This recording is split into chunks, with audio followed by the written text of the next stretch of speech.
Hello, my name is Kristian Guenther, and I'm going to talk to you today about America's Energy Roller Coaster. I know this is a pretty crazy name, but if you'll bear with me, I can explain what I mean by this crazy title. The article I'm going to discuss today is talking about the emissions let off by energy being produced here in the United States and its decline over the past couple of months, whether this is a permanent trend or just another phase. But we will find out in reading this article. So to begin with, I'll tell you where I got this article. I got it from the magazine National Geographic, which it was released or published almost 128 years ago in October of 1888. This magazine is read all around the globe. There are 8 million monthly subscribers, but 60 million readers internationally. It is ranked in the top 10 most widely distributed magazines in the entire world. National Geographic is printed in almost 40 different languages, including English, Spanish, German, and so many more. It has won 14 national magazine awards for things like outstanding photojournalism, original stories, and simply general excellence. So it's a very credible magazine, very prestigious. The article I'm going to talk to you about today was called, "Has the U.S. Really Reached an Epic Turning Point in Energy?" This was written on February 4th, so it has very up-to-date information. The author who wrote this article is talking about the progress behind being made in terms of natural gas energy along with some renewable resources used to produce energy. She's trying to decide whether or not the decrease in emissions and the rise of natural gas and renewable resources is a temporary trend or more of a permanent change if the U.S. has really turned a corner. There's a really credible source. Her name is Lisa Jacobson, president of the Business Council for Sustainable Energy, and she definitely has a very strong point to make on this topic. She says, 2015 clearly marked a turning point for American energy. We've entered into a new era here in the United States. So very bold words, and we'll see if these next statistics can support her claims.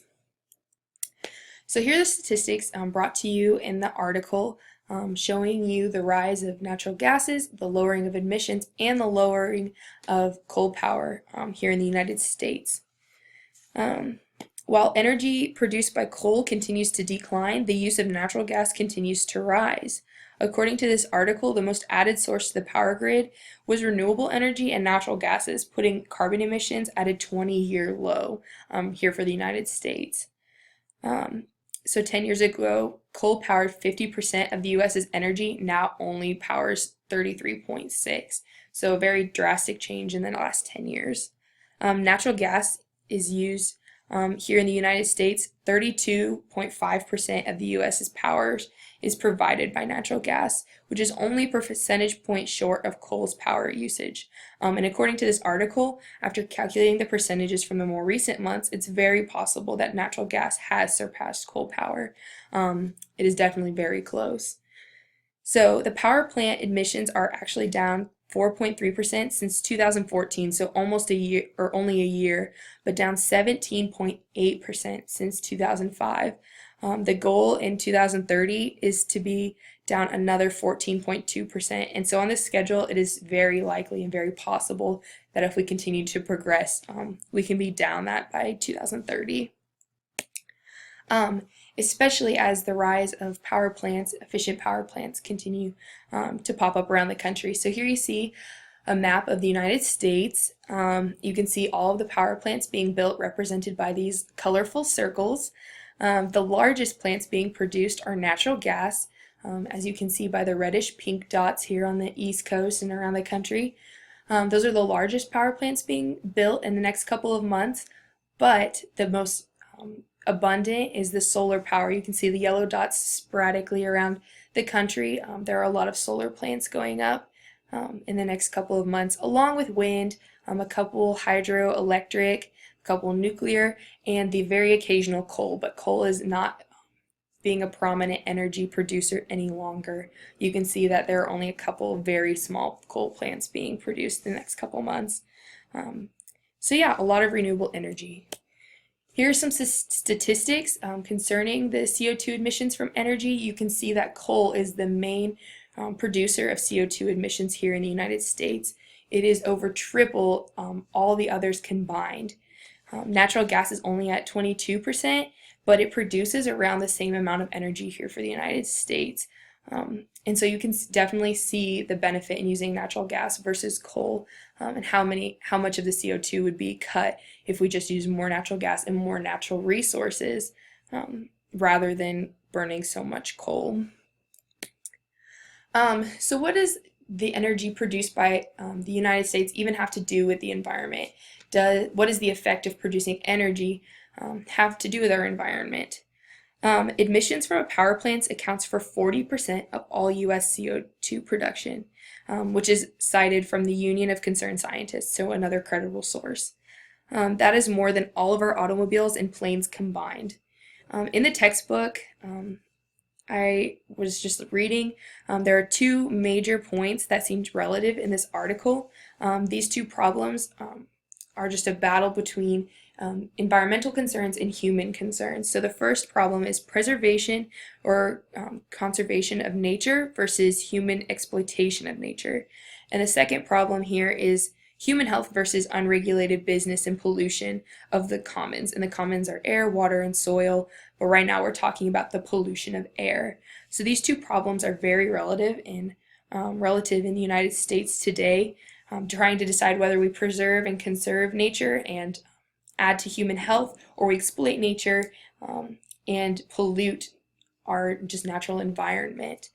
By admitting so many pollutants into our atmosphere, we're exploiting our resources for personal gain and also endangering the health of our fellow humans.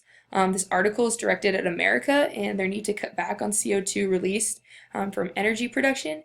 And we can see that in negative effects in places like Los Angeles and New York with its heavily contaminated air. This quote from my textbook is really very strong.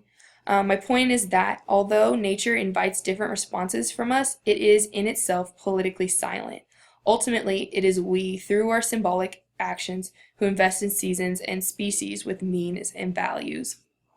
So it's pointing out that our nature has no say in how we use it or where our resources are going, but ultimately we are the deciders of its fate and our own fate, and we need to be good stewards of the resources around us.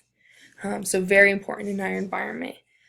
The media is very important in this article because there are two authors behind it. There's Shell and National Geographic, and these two have very different agendas. And agendas are just how they want the public to react to their article, whether they're encouraging something or against something. And so I'll talk to you about both of those. The first is National Geographic. They are a magazine trying to show people the truth about the environment and give people the facts on how they can explore their world better. Their purpose of this article was to give insight to the improvements happening to make our planet better. But the other supporter was Shell, a natural gas company who's also starting to advocate for renewable energy as well. This leads to the potential suspicion to why they would be so interested in new energy resources in the United States.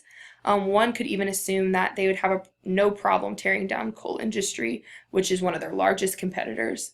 I think that the problem framed in this was that coal power emits so much carbon dioxide, and it's the majority of America's electrical output emissions. So it's a very valid point to bring up, and the fact that we're finding other resources is so exciting and very hopeful. But that does not mean the media does not spin it to encourage support of natural gas and cause animosity towards coal plants when we might not know all of the information just from this one article.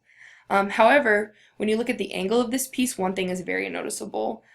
Throughout this article, experts in their field or highly educated persons are giving insights into this topic. In this article we discussed earlier with Erin Brockovich, we wrestled with her lack of scientific backbone, but this is one thing I like about this article is that there's multiple sites sorted and resources used, one including the president of the Business Council for Sustainable Energy and the other U.S. Energy Information Administration, Information Administration, there we go. And those are two very credible resources, along with so many others. If you just would read the article, you could see other scientific sources being cited, adding to the credibility. So now that we've talked about the media and the environment affected by this article, I can tell you about the agriculture and the benefits and incentives going into renewable energy with agriculture, but also the apprehension that we might have.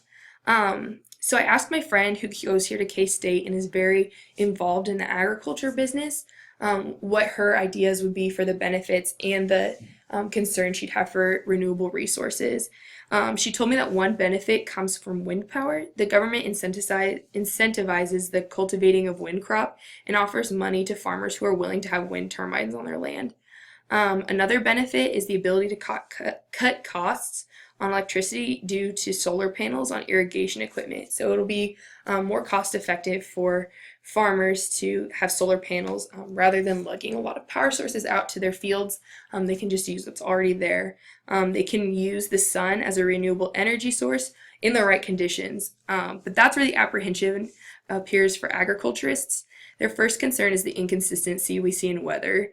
Wind and sunshine are not always consistent variables, and they can be risky to depend on. And so that is one problem, but the other large problem is the amount of land needed to cater to solar plants and wind turbine farms. Some farmers are just unwilling to give up grazing land and crop land to provide for these energy sources.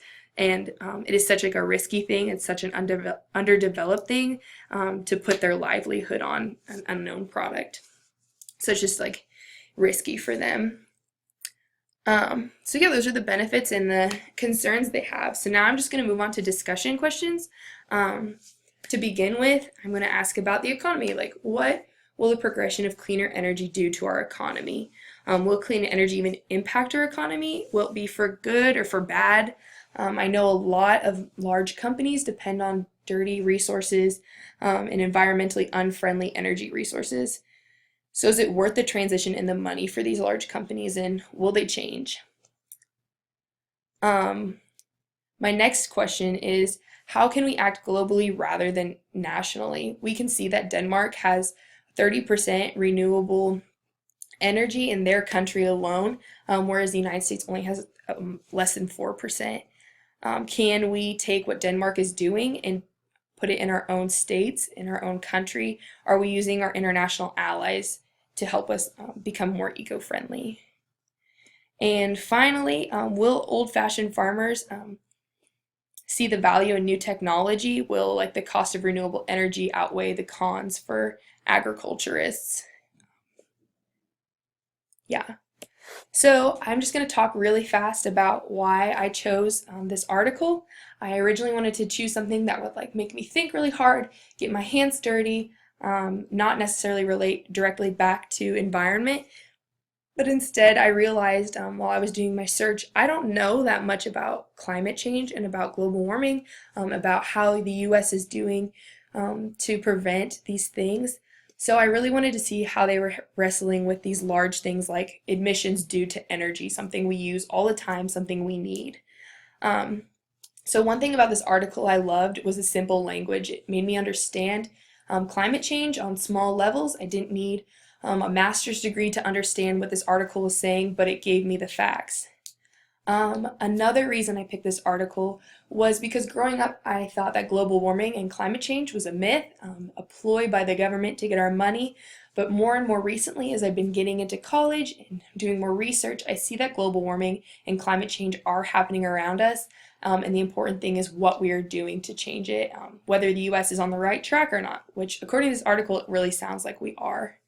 And finally, it really provided a hopeful spin on what we're doing here in the US. It gives us a hopeful horizon and gives us evidence for the positive progress that the US is doing here for clean energy and cutting CO2 emissions in order to make our planet a more livable place, because we are some of the biggest contributors to CO2 emissions.